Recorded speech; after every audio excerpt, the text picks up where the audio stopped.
The sound of fireworks over Douglas Bay on the night of the 1st of January 1979. A day etched in the memory of all those who celebrated the Millennium of Tynwald, 1,000 years of Manx parliamentary tradition. That night, the island embarked on the biggest and possibly the most expensive party in its history. But what a time we had. I'm Charles Gard, and I was one of the event organisers during Millennium Year. And in this programme, I'm going to recall some of the extraordinary events of that celebration 40 years ago. I'm joined by a friend of mine, someone I met during the run-up to that year, Robert Quayle. At that time, Robert was the newly appointed and the youngest ever Clerk of Tynwald, and most of the organisation for the year fell on his shoulders. Robert and I have come to the Public Records Office here in Douglas, where there's a wealth of files and papers to do with all aspects of Millennium Year. And it's fascinating to read through old letters, minutes and memos. To be honest, I thought all of this had long since disappeared, so it's something of a revelation to find that this important institution, the PRO, has kept all this, and much else besides, as a vital record of the island's government and administration. So, Robert, how did the idea of Millennium Year come about? Well, it all started because Barney Young, GVC Young OBE, who was one of the legislative draftsmen who beavered away in a cloud of smoke at the opposite end of the corridor in government buildings from me, came along one day and engaged me in conversation and said that in his historical researches, he'd discovered that Tynwald was founded in 978. And I didn't really take him that seriously, to be honest. Because I knew that Tynwald was approximately 1,000 years old, but I don't think there was very much documentary evidence, let's put it that way, for the date. But he then convinced a member of the House of Keys called Betty Hanson that this was indeed the correct date and it ought to be celebrated. So she came along to see me in my office and said, I want to put down a motion that we should be celebrating the Millennium of Tynwald in 1978, which was the following year. I said, well, Betty, that's a great idea, but do you think you could actually just put it off a year because we won't have time to get ready for it in 978? So she went back to Barney and he said, well, I can't be absolutely precise, but I would have thought 1979 is a perfectly reasonable date to celebrate it. So that's how it became 1979. And luminaries such as David Wilson, Sir David Wilson, who was then the director of the British Museum and probably the foremost expert on the Vikings in the world, said, well, of course, nobody knows the exact date, but it's a very good excuse to celebrate something that's worth celebrating. Actually, he used the word party, but at the same time, he was not averse to the idea of marking the occasion appropriately. I remember working for Manx Radio in 1978. I was at the opening of the newly refurbished Grove Museum in 78, opened by Sir David Wilson, who stood on the steps of the house and said, and of course you've got a fake millennium next year. And everybody went, well, some years after the millennium, Barney Young gave us his thoughts on how he'd been treated. I wrote an article about it, and the politicians became very interested. It was to their advantage. It gave them an opportunity of swanning around Europe. They never fitted me in any of these shenanigans, but they were very grateful for the work which I'd done. Did you get fair credit for it, do you think? At the time, I don't think so. The late Barney Young, reminiscing with David Collister. I'm looking now at Hansard, which is the printed version of the debates in Tynwald, and here we are in March 1977 when the actual committee was formed. There's an extraordinary speech by Betty Hanson, whom you've just mentioned. I mean, it's almost like a thesis on the history of the Isle of Man. I dare say, with great respect, she didn't actually write it, but it must have taken about 45 minutes to read, and Tynwald must have been riveted by it. And at the end, then, there was a vote to put the members onto the so-called Millennium Committee. There were 5 members, and the governor says, members, we have a tie for the 5th place. Would the court agree that we should increase the number of members to 6? And this was agreed. So everybody was on the committee. Well, it was a very pragmatic response, I think, and it was very wise because it got as many people tied into the event as possible, which we then built on by setting up subcommittees for everything under the sun. And I think every member of Tynwald, virtually, I don't think there were any exceptions, served on some form of subcommittee. So they all bought into the idea and enjoyed it. Of course, there was initial cynicism, certainly from the members of the public, and I think one of the members here was reporting back to Tynwald. He'd been down to the pub and everybody was saying, well, you know, what is this Millennium and just how much is it going to cost? And the claim was that 1 million visitors would be brought to the island in 1979. That was the claim Betty made, actually, or that was the ambition. In fact, it didn't happen, but we'll come to that at the end because it generally was a great success financially and visitors-wise. I mean, your scheme, I think, was to have everybody on a committee so that, as you say, everybody was signed up to it. Were there any dissenters in the court? I don't remember any dissenters. There were 1 or 2 who were a bit sceptical about it, but everybody seemed to get on board. I don't recall anybody boycotting anything. Even some of the more cynical members were quite happy to come along to some of the celebrations, and I think they all took the view that, well, we're going to celebrate this, let's get on with it. And most of them did recognise what a marvellous opportunity it was to sort of relaunch the Isle of Man in some areas, and that worked. I'd only come back to live on the island in 1977. I'd been away at Music College and living in Ireland, and I was summoned to the Speaker's office, the then Mr. Charles Carrouche, and invited to organise one of the weeks of celebration. I was given Celtic Week. We'll come back to that in a moment, which was to be the week after Tynwald Week. So quite a lot of people were brought on board. And in fact, if you look at the list of events that happened in Millennium Year, it's just phenomenal. Everyone who did an ordinary event did a Millennium version of it. But the year opened with a major concert at the Gaiety Theatre with fireworks outside. But prior to that, someone, possibly you, had had the idea of getting a message from the Queen with the Queen's baton. And you seem to be everywhere in this year. I mean, you have to be given pretty well credit for organising the whole thing. You were down in Buckingham Palace meeting the Queen about this idea. Somebody had the idea of a relay bringing a message from the Queen to launch the Millennium celebrations. And Derek Pobjoy of the Pobjoy Mint, who were minting the island's coinage at the time, said, well, I'll make a baton that you can put the message in.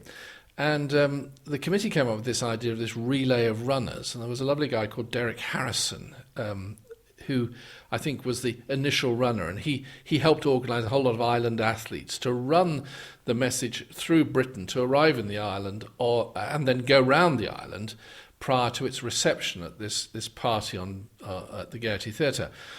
And then, I'm not quite sure where the idea came from, that the message from the Queen should be preceded by a loyal address from Tynwald. I don't think the politicians possibly realised that it would involve somebody going down to present it, because I'm sure they would have probably wanted to be on the bandwagon if they'd known. But for some reason, I got deputed to go and do it. So on December the 21st, I was down at Buckingham Palace presenting this loyal address to the Queen, and she in turn handed her message, which was put in this baton, and Derek Harrison ran off into the ether with the message. Of course, the truth of the matter was that it had to be put somewhere over Christmas because nobody was going to be running through the Christmas holiday. And I think it went to the home of the chairman of the Anglo-Manx Parliamentary Society or something like that.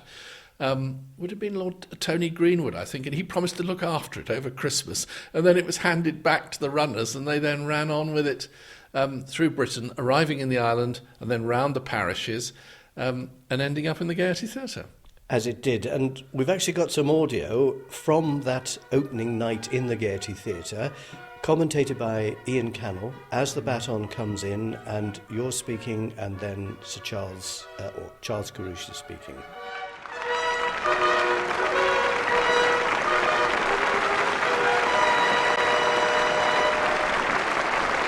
And you can hear the applause from the audience as Derek Harrison, flanked by his 4 escorting athletes, runs down the centre aisle of the Gaiety Theatre, up the red carpeted staircase and onto the stage of the theatre, where he hands the silver baton containing the message from the Lord of Man to Mr. Robert Quayle, the Clerk of Tynwald. And you will hear Mr. Quayle announcing the arrival of the baton, and that will be followed by the voice of His Excellency the Lieutenant Governor. Your Excellency, a message from Her Majesty the Queen, the Lord of Man. Mr. Speaker, would you be good enough to read the message? Your Excellency, Your Worship, my Lord Bishop, Your Honours, distinguished guests, ladies and gentlemen. The royal message reads, I am deeply grateful to Your Excellency, the Council and Keys in Tynwald assembled, and the people of the Isle of Man for your warm and loyal greetings. I greatly value the ancient ties which link the Crown with the Isle of Man, and I look forward to presiding at the annual meeting of Tynwald next July and sharing in the celebration of this historic event. How was this promoted? I mean, the idea of us celebrating 1,000 years of history, in the end, an enormous number of royal and distinguished visitors came throughout the year. Did our politicians go and spread the word? There were a number of dedicated visits to places with which we had historical connections that had perhaps lapsed. And I particularly recall visits to Iceland in the depths of winter, which was fascinating, I have to say, to Norway, Denmark and Sweden. And it was my first visits to all of those countries, and there seemed to be a considerable amount of interest. The Swedes were the most difficult to get involved. They looked politely interested, but not terribly. The Norwegians and the Danes were really quite on board with the whole thing, recognising the commonality of our parliamentary traditions. It does, if I may say, sound a little like politicians having jollies. Were you accompanied by politicians? Well, I accompanied politicians. I carried the bags. No, it was quite hard work, actually. We were only two or three days in each place. I mean, it was endless meetings and telling people about the Millennium and about the Isle of Man. And it actually was the real revival of those historical links, which have been maintained ever since. Some of those countries you mentioned did in the end send senior people. You had the President of Iceland and, of course, you had the King of Norway. So it did bear fruit. Oh, absolutely. And there were other distinguished visitors from those countries as well during that period. We did have a Princess of Sweden came, Princess Margarita, I think her name was, but she was married to an English businessman, so she didn't have far to come, but she did come. One of the legacies of Millennium Year was, of course, the Millennium Way. And I've been speaking to Stan Basnett, who, at the time, was the Senior Assistant Engineer with the Highways Board. This was long before the time of ministries.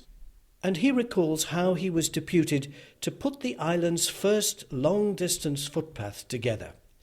It all started when a letter arrived from the Millennium Committee.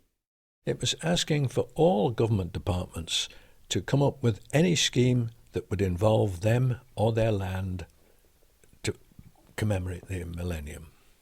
Can you remember your attitude or even the members' attitude to the whole idea of the millennium? It was just, well, here you are, there it is, Stanley, you get on with it. And I did. So your idea, which is one of the legacies now of Millennium Year, was what became known as the Millennium Way. How did you alight on that idea? Well, we went away from the board meeting and we had to think about it, and we decided to plot it on the old royal way, where the Vikings came in at one end and dropped off at the other end, and they commanded the high ground so that they were in perfect control of their going. these were all existing rights of way. In places there were no rights of way because it was open common land, and there was a free right of ramblage over all these areas. So we just had to join them up. I've just been looking at some of the photographs you've taken, one of tens of thousands, I think you have, Stanley. Yes. And you showed me something that I recall vaguely at the time. There was a certain amount of vandalism of the new signage. What was that about? Well, we never really got to the bottom of it. It happened in two areas, one above Kirkmichael and one round Santon. The one around Santon we put down to a farmer, but we couldn't prove it, and we just replaced them. And eventually they got used to them and they just left them there because they realised how important the Millennium Way became. It was opened by Norman Radcliffe at the bottom of Sky Hill. I noticed there's a red ribbon and a pair of scissors. Oh, yes, the scissors. Yes, they were a pair of pear scissors.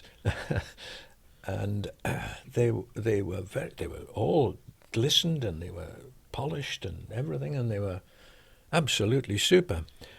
But they wouldn't cut the ribbon. Were there any particular landowners who refused to allow it to pass their land? Yes, there was one who lived out at Dalby, and yes, it became quite a problem. That we had quite a battle in the courts about it, but in the end they won. And then after she died, she passed the land to a cousin, I think it was, who said yes, go ahead, and it all resolved itself in the end. Yeah.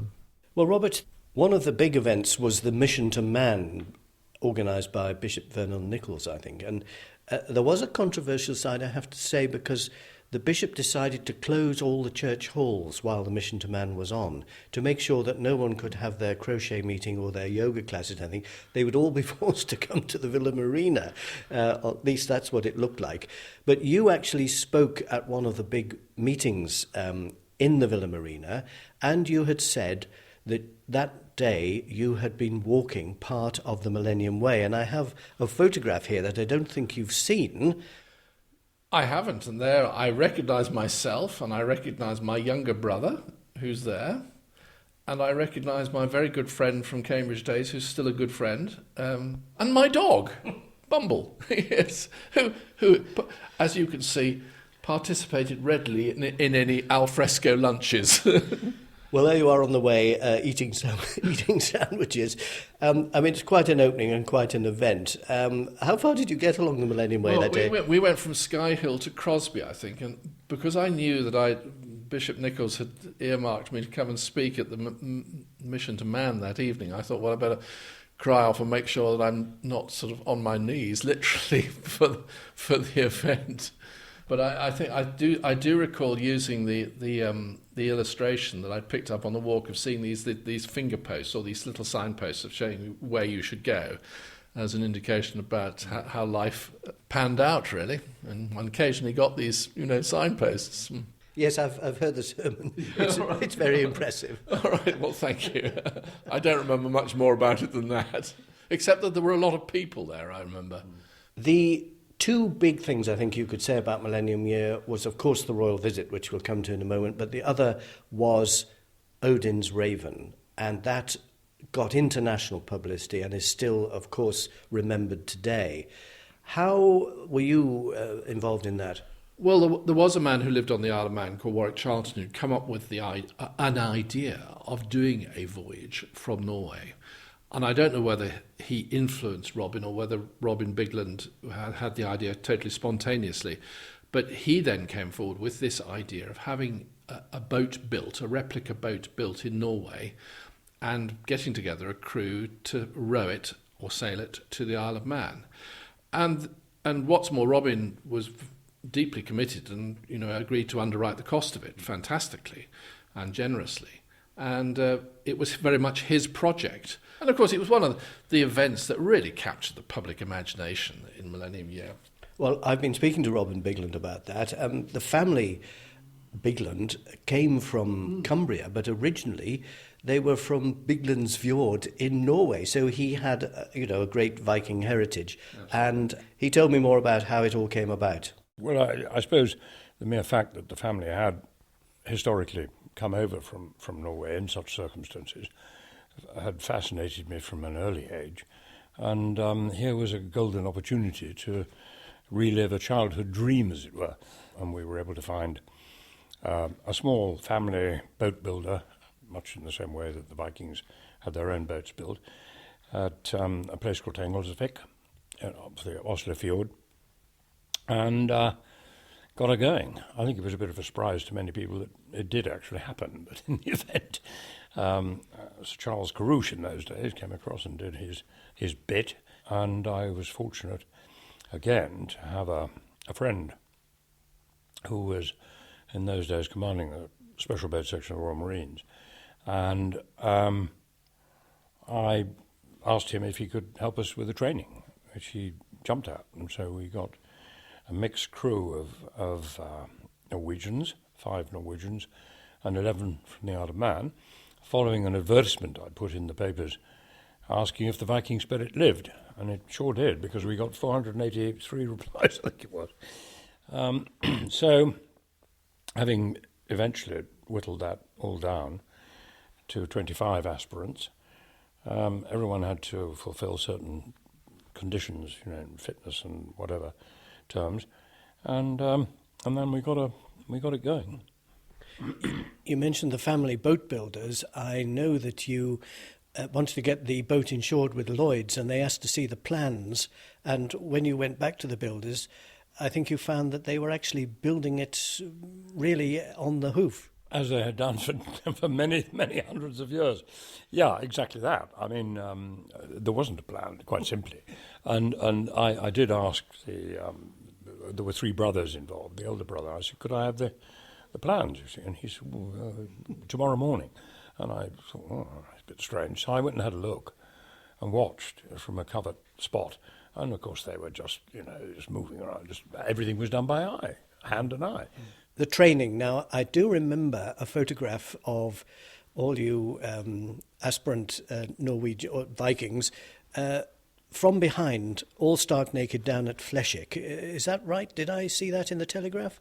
Well, you probably saw it in the picture somewhere from South. I think it was Mail and the Express. And we had to say, well, look, I guess you'll have to take it from behind. It wouldn't be terribly fair. I have to tell you that when I got back home from having been, we were training in November and December, it was very cold. And as you say, we were naked in the sea, doing all sorts of exercises and whatever. I got back home, and my wife said to me, where have you been? And I said, well, we've been naked in the ocean off Flesvig Bay. And she looked at me and she said, lots of flesh, but not much wick, I fancy. Now, it was launched, I remember the broadcast, by Lady Paul, who actually went out to Norway. She did indeed, yes, she did. I named this ship Odin's Raven. A fair wind to the ship, success and prosperity to her brave and valiant crew, to bring her safely to the Isle of Man. And now in Manx, Tami Genmis, a longshore, Fich Odin, Kirvai then long, as sonnis as Spidelis, then skimmy brow Donald Eck. And she's launched a first-time shot, and now Odin's Raven slowly sails into the fjord here. The trip, I think, took, about 37 days? Yes, I think it's about right. I remember we spent 31 nights at sea because, of course, most of the time we had rendezvous at various places down through the Scottish Islands and the like.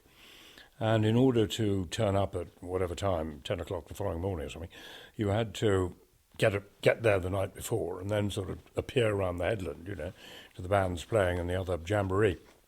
But you couldn't do that by, if you had to sail a couple hundred miles or whatever it was.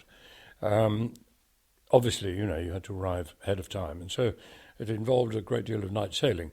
But given that, of course, at the time we left on the 28th of May and came back, as you know, on the eve of Tynwald.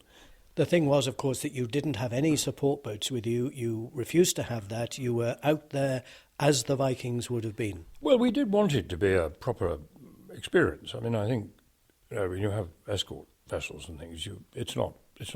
You don't feel it's authentic. I mean, admittedly, equipment in those days was rather different 40 years ago.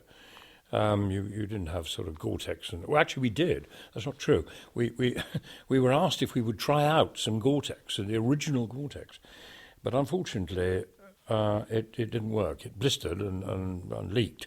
So they've made some improvements since then. It's pretty good stuff nowadays. But in those days, it wasn't too good. The BBC did do a documentary, and I think it was in The Sound of Rasay that the director tempted you out, much against your better judgment, because it was pretty rough, and there was, of course, an important event then took place. It was a very gusty, blowy day. Bill Hook, the producer, wanted as much footage as he could get, obviously, for the film they were making, and encouraged us with the idea that, the wind was just right for a speedy trip and so on. Anyway, I only took about 5 people, I think, with us, and that and offloaded a fair bit of gear. Anyway, it is the case that we were hit by this gust, and she capsized, and we'd prepared for that. I mean, we had trained, as to what to do. The yacht that the BBC had chartered obviously came to our aid, and eventually we got a line on her and towed her back into Portree. And then at about 3 in the morning, the local fire brigade came and pumped her out. And the locals were fantastic. I mean, they couldn't have been more helpful. People were taking boats out to pick up our odds and sods, belongings and things that had been floating away. They were tremendous. Extraordinary thing happened, though, that the Bishop at Trondheim had given you a stone from the cathedral there to give to our bishop, and you perhaps thought you might have lost that in the upturning. Well, obviously a stone, was an unlikely object to survive an event of that nature. And although we'd put it underneath the floorboards, as it were, and lo and behold, it had wedged in one of the rooms underneath. And lo and behold, there she there. I mean, I retrieved it, and thank goodness for that. Very lucky we were. And so when I, arrived back, I brought it onto the beach and presented it to the bishop. It's now in Peel, as it should be. I remember the day you arrived, I was actually reporting for Manx Radio, and I'd gone up in a small plane piloted by Stuart Jameson, just so I could record an early sighting of you, but we couldn't immediately find you. In fact, we went so far north as to the Southern Hebrides trying to find you, and when we came back, we actually found that you were sitting round the back of Peel Hill. As you do. Well, we arrived, we'd been in Portree, and we came down pretty early in the morning. It was a lovely day, absolutely beautiful. And we'd had some fair celebrations previous evening, things like that, so we were in good heart, put it that way. And we came down and stood off. A lot of people, turned up during the day and so on. And the Navy had sent over a frigate, HMS Mohawk. And it was a great celebration. And it was lovely that we were due, I think, to arrive at about 6 o'clock, actually beach at 6 o'clock. And my wife had rung up the police to say, parking, is it going to be a major, etc. And the policeman on duty at that point said, no, don't worry, Mrs. Bigland. It's tea time, there'll be nobody there, which I thought was lovely. I mean, it was 23,000 or something. It was a lot of people.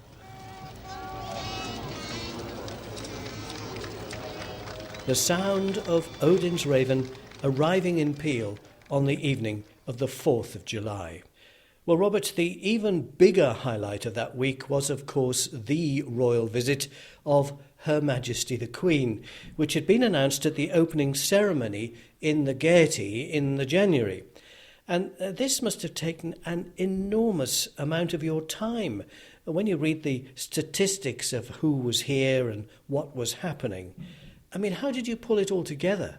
Well, I don't want to underplay the role of Sir Charles Carouche, the plain Henry Charles Carouche then.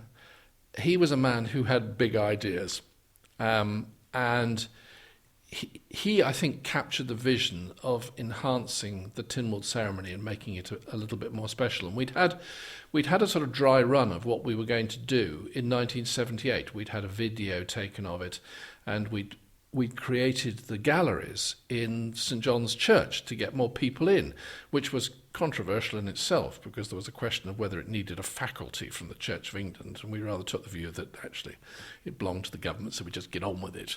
There was also the controversy of the memorial wall on the Fairfield, which was moved so that the Fairfield could be made larger. And, of course, people didn't seem to realise that had been put there in memory of the Manx fallen in the First World War, and a whole lot of trees came out. So there was a great sort of controversy over that. But so we'd had a dry run of what we might do for the Millennium Tynwald ceremony in 1978. But with the Queen coming, there was an obvious opportunity to enhance the ceremony. And very early on, we were introduced to a marvellous man called Major Anthony Mather, who was attached to London District, which was, I think, just gave him an opportunity to go and organise lots of ceremonial military occasions. And he was a bit of an expert on it, having cut his teeth with being the officer in command of the pall-bearing party at Winston Churchill's funeral. And he started coming over, and he made a number of suggestions which we latched onto very, very readily, of enhanced guards of honour and bigger bands, and what about the Queen coming in a carriage? And if there was a carriage, of course, we could possibly have the household cavalry providing an escort, and then we'd probably need a royal salute with artillery. So the idea just grew like topsy, and we added all these bits that were very appropriate for a royal visit and a very special Tynwald ceremony. There were some who felt that this was making Tynwald over-militaristic, but I think most people enjoyed the pageantry which it provided. Actually, Anthony was able to pay us a visit on the Isle of Man a few weeks ago, which is the first time I think we'd met for 40 years. And it was wonderful to reminisce together. He didn't recognise me initially when he got off the plane, because he said, "You had a beard the last time I saw you." He's had a very distinguished career since. He worked at Buckingham Palace, and then he's been the originator of all the military orders for great ceremonial events, such as the funeral of the Queen Mother, the funeral of Princess Diana, and it was a marvellous occasion to reminisce together about some of the things that happened during that year. The Tynwald ceremony had been going for 1,000 years or so, and it would have been improper to alter that really in any major way. We just increased the numbers and the colour and the spectacle to go with the Queen and the Duke of Edinburgh attending. And so instead of having, let us say, a small guard of honour, which we refer to it as a small guard of honour of 2 officers and 48, we upped it to 3 officers and 99. The area was good for bringing in carriages rather than straight motor cars. Luckily, again, I knew the Crown Equerry, and we made a plan with him, all, of course, subject to the Queen's approval. You've reminded me of all these wonderfully named officials that got involved at your instigation, like, well, the Crown Equerry, Sir John Miller, who was a wonderfully characterful person, who was in charge of the Royal Mews and arranged for cars and carriages, and now was Silver Stick in Waiting and the Riding Master, and all these wonderful titles that I now am reminded of, and all carried wonderful uniforms as well. And we had to be incredibly innovative, if I remember rightly. We had to really sort of invent all the ways of getting around the logistical problems. Can you remember some of those? The logistical problems were enormous, but luckily we had others to, certainly on the military side, to look after that. But if you start introducing carriages opposed to cars, if you have a car with Her Majesty in it, it has a police car behind it. So if you have a carriage, you had to have an escort. And the smallest escort that you could manage for a sovereign was called the travelling escort. And if you have a travelling escort then and the monarch, then you need the, as you correctly say, the silver stick in waiting, and he needs his adjutant to hold his hand. And again you have the field officer in brigade waiting, because there were troops on the ground, and if the sovereign is there, then you have the field officer in brigade waiting, and indeed his adjutant, which, if I remember right, I think I acted for on that particular occasion. And when the Household Cavalry come, we had a travelling escort of 18 horses, and that requires an enormous backup of, firstly, extra horses in case one goes lame. You have uniforms, you've got the bridles that have to be cleaned, the saddles, and of course, on a mounted escort, the troopers are wearing what they call jackboots, which travel from foot to thigh, really, enormous great black boots, and their helmets, all of which require polishing and cleaning. And if I remember rightly, we had to arrange for special limousines to cart some of these chaps in their jackboots around because they couldn't bend their legs sufficiently to get into ordinary vehicles. That's right. Because in fact in London, if we have them on duty, we put on a coach for them, but they all stand in the centre aisle. But there's no other way of getting them from A to B. The leading members of the travelling escort have already arrived opposite to the reception area, and here now is the royal procession. The royal carriage, one of the landors from Ascot, being drawn by 4 Windsor grey horses. And you will be able to hear the cheering behind me as the royal party arrives at St John's. 2 carriages. The second brings the Queen's Lady-in-Waiting, the Countess of Airlie, Crown Equerry and other members of the royal party, but now Her Majesty the Queen has arrived at St John's.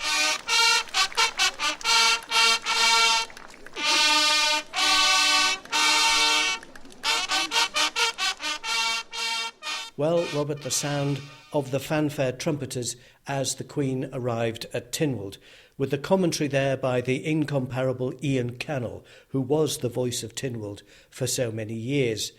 But of course, what everyone was waiting to hear was the voice of Her Majesty the Queen.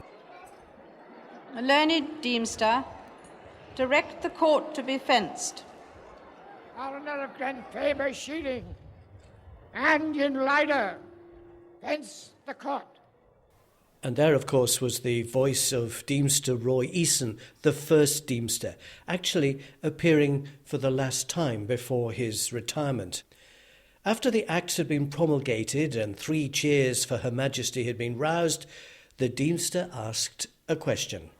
Has Your Majesty any further commands? If any persons wish to present a petition for redress, let them now come forward.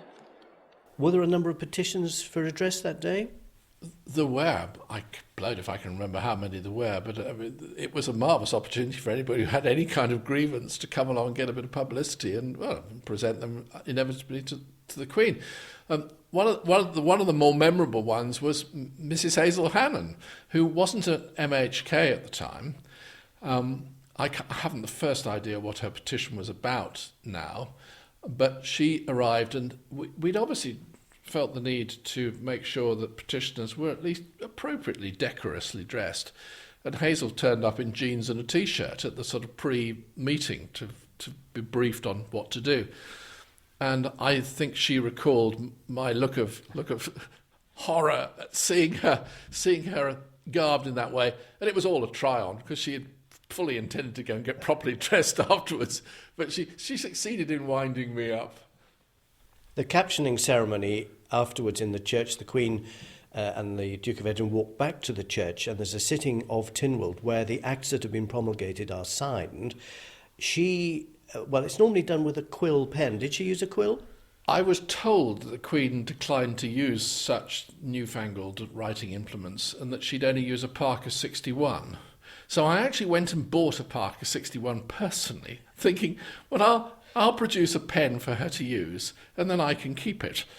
Probably a very improper motive for a public servant to admit at this stage.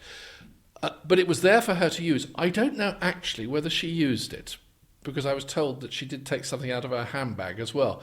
But that pen is no longer in my possession. I presented it to Tynwald many years ago and said, I think this was the pen that at least was available for Her Majesty's use on Tynwald Day.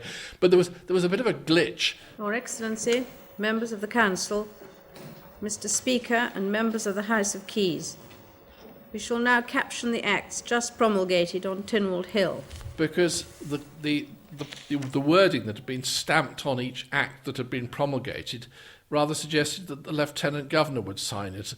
And there's a little sotto voce exchange between the Queen and Sir John Paul, who was sitting next to us, and he'd say, well, just get on with it, just you sign it.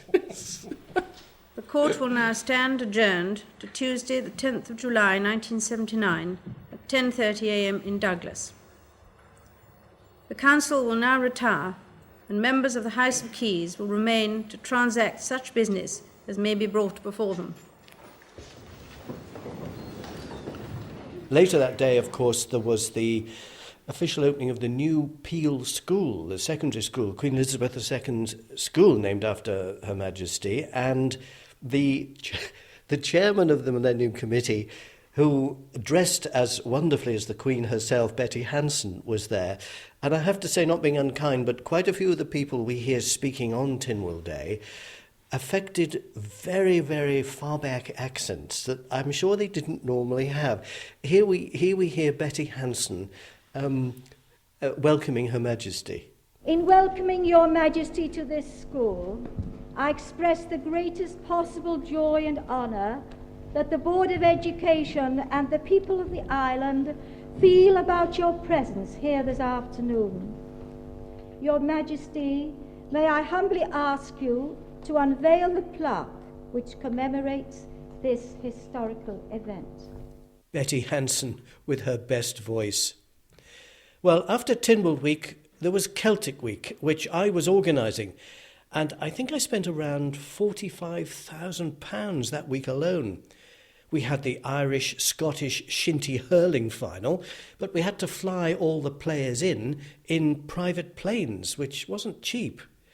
I remember the final was being played on the Portishead rugby pitch, which obviously hadn't been used for some months. And when I went to look at it the day before, I saw, to my horror, that the grass was nearly up to my waist. I rang my dad in a panic, and fortunately, he was great friends with Peter Dunn, the head of the corporation's parks department, and soon a great convoy of grass cutters was on its way from Belafton, and they mowed the whole field for me. We had Celtic pipe bands, Breton and Welsh dancers, Scottish choirs, the singer Mary O'Hara at the Gaiety, and the internationally famous folk group, the Chieftains.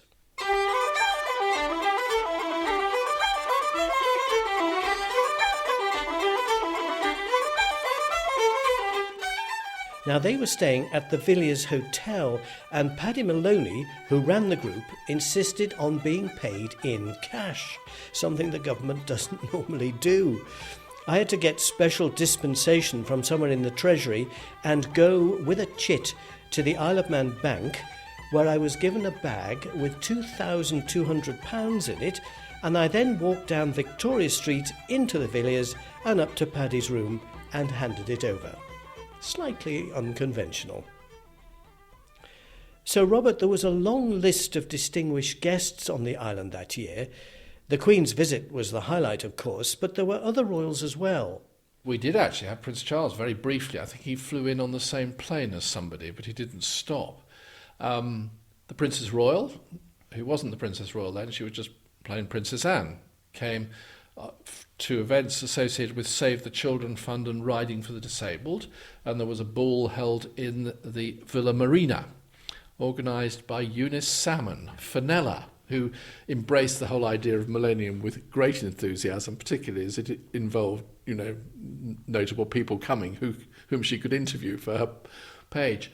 But then there was Princess Marina. Yes, I can't remember what she came for. But the high spot for me, of course, was the King of Norway, who came for all of 5 days, and it involved rewriting the programme every day because the weather was bad, his yacht broke down. We had to employ an enormous amount of ingenuity but he seemed to enjoy it immensely. It always had a smile on his face and was always cheerful. The President of Malta is a gentleman who Sir Charles Carruthers had met on some occasion, and he readily latched on to the idea of coming to the Isle of Man. The President of Iceland, I remember there were enormous travel difficulties. We ended up flying him in a private plane, thanks to an old friend of ours, Stuart Jameson. And David Wilson from the British Museum came over to look after the President, because the President was a distinguished scholar himself, and David wanted to show him some of the many Viking sites on the Isle of Man. Just thinking of the Arboretum there, Robert, which is another great legacy from Millennium Year. I've been looking at some of the Hansards here, and one very odd thing came out.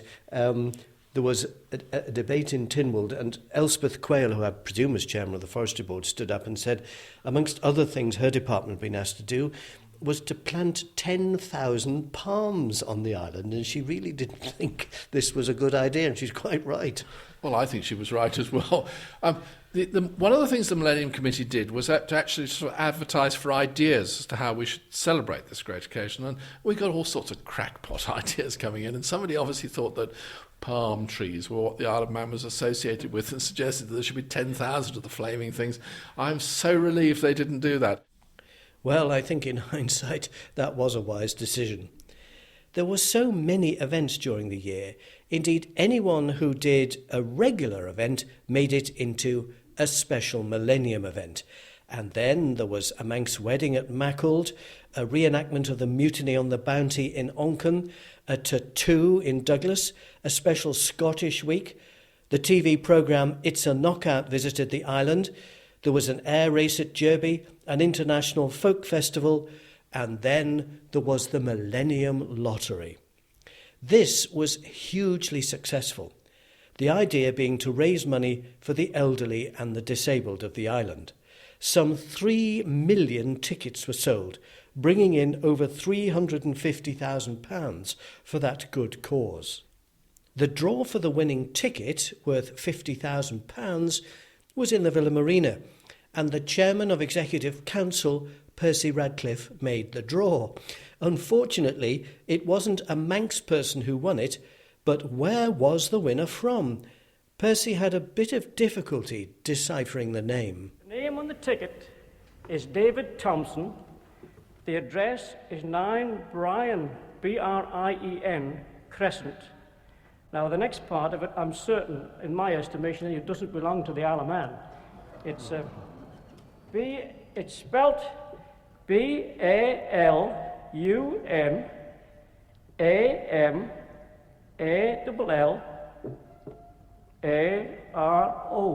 Now, where does that come from?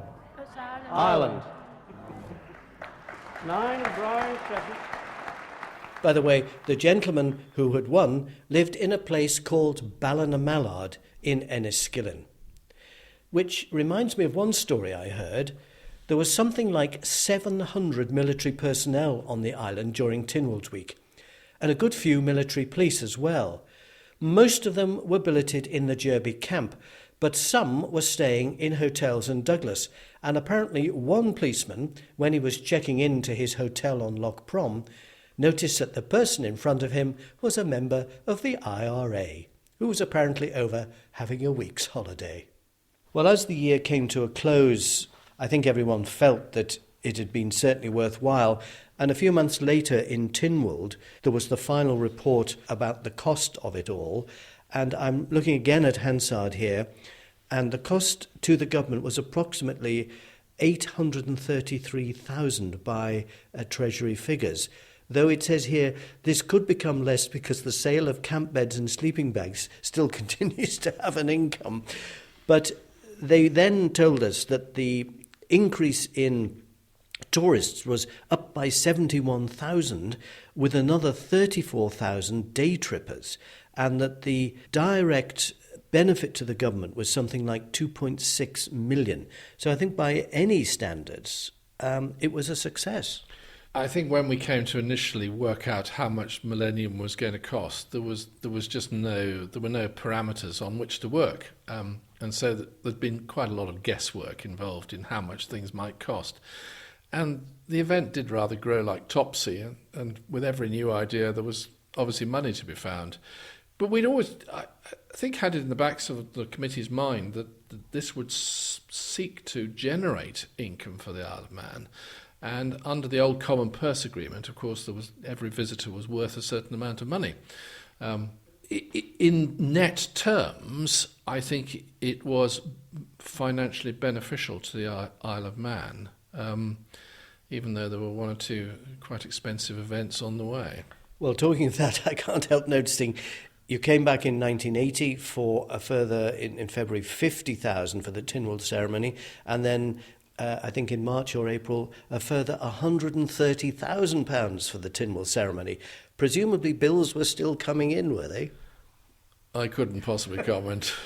I can't honestly remember, Charles. I'm sure somebody told me that we had to have a supplementary vote, and we duly did, but the members of Tynwald were very... they recognised the value of this to the Isle of Man. 40 years later, Robert, there are legacies. There is the Millennium Way, the Millennium Carpet, still some of the Millennium chairs around. What do you think we still remember about it all? I think the most important legacy of the Millennium was the fact that it put Tynwald on the map with certainly the Scandinavian countries again, and in a wider context of the parliamentary tradition of the British Isles. Up till then, we'd been living rather under the shadow of Westminster, and it was a good opportunity to reinforce Tynwald's much older roots than Westminster in the form of the Viking meetings of the people with the Lord on a certain day every year, which is the same route that you get in all the Scandinavian countries. And it did promote the Isle of Man on a world scene, a theme which Tynwald continued to do during the subsequent years with its involvement with the Commonwealth Parliamentary Association and things like that. Don't forget, the Isle of Man was this little sort of place in the Irish Sea that most people hadn't even heard of. And I think it did promote the Isle of Man very heavily in the wider world. And that's the lasting legacy of it. Yes, there are all the little sort of Jim cracks and things that one's got around, a Millennium chair, because the chairs that were made for the Tynwald ceremony by Remploy, the organisation that employed disabled servicemen and people like that, were sold to the participants if they wanted to buy them, and I still have one in my office at home. And the Millennium carpet, which is in the Tynwald chamber now, which was duly sort of changed to suit the Tynwald chamber, and there are all the presents that came to Tynwald, and the park, the stone at Tynwald, all those visible signs. But it's the intangible legacy that I think was important for the year. And so, 40 years on, there is still a legacy from the Millennium and many fond memories. My outstanding memory was the visit of the chieftains and their concert in the old Palace Lido. But perhaps not for the reason you might expect. I had spent weeks negotiating with the Palace Company and their manager about the use of the Lido, but when it came to the night and the concert had started in front of a full house, he came over to me and said, "I don't know how long this is going on for, but I've got the cabaret starting in half an hour." What? It was the first I'd ever heard of it. I managed to delay the cabaret, but the chieftain's concert certainly finished early and the public were very disgruntled. As they were leaving and complaining to him, the manager had the nerve to point to me and tell them that it was my fault. Of course, they rounded on me, and it was only the fact that I had my chequebook on me and was able to refund tickets there and then that I got out in one piece. Even so, I went on to a fantastic party with the chieftains that night, and they had played some Manx music. Amazing memories of an extraordinary year. And I can only say it was a privilege to be involved with celebrating 1,000 years of Manx parliamentary history and sharing Tynwald and our culture with the rest of the world. From Robert and from me, Charles Gard, goodbye.